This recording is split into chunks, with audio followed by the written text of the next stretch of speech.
First, I just want to take a moment to thank all of you again for being here today.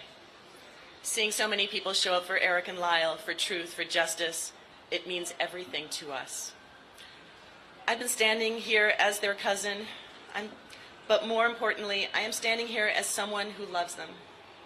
I grew up with Eric and Lyle. We swam together. We spent summers canoeing on the lake. We were just kids, laughing, playing, and making memories like any family does. From the outside, it looked like we had this picture-perfect childhood, but looking back now, it is devastating to know that while we were playing games, they were silently suffering. And yet, they kept going. They kept finding ways to be strong, to push through, to survive. But let me be very clear, Eric and Lyle did not survive that house. They walked out of it. But they carried everything with them. The fear, the trauma, the betrayal. That's the reality of abuse.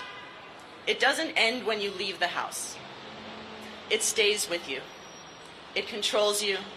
It convinces you that no one will believe you, that you are trapped. And for them, they were. And for 35 years, they have been trapped again.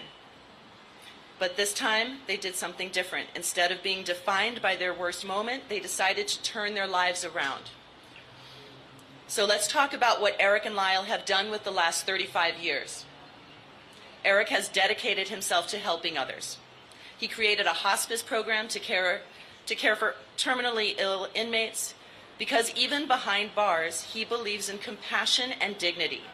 He started a support group for survivors of abuse inside the prison walls, giving space to men who, like him, spent a lifetime being silenced.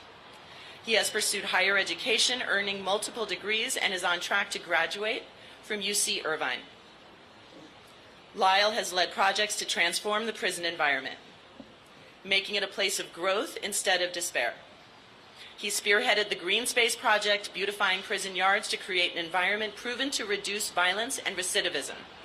He mentored young inmates, helping them find purpose and hope for a life beyond bars. And like Eric, he has dedicated himself to education, earning degrees, excelling in his studies, proving that he is not the same young man that he was when he entered that courtroom 30 years ago. And yet, the district attorney, Nathan Hochman, refuses to talk about any of that.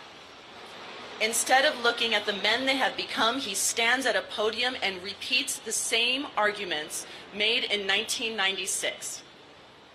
Arguments that ignored who Eric and Lyle really were, arguments that erased their abuse, arguments that failed them then and continue to fail them now.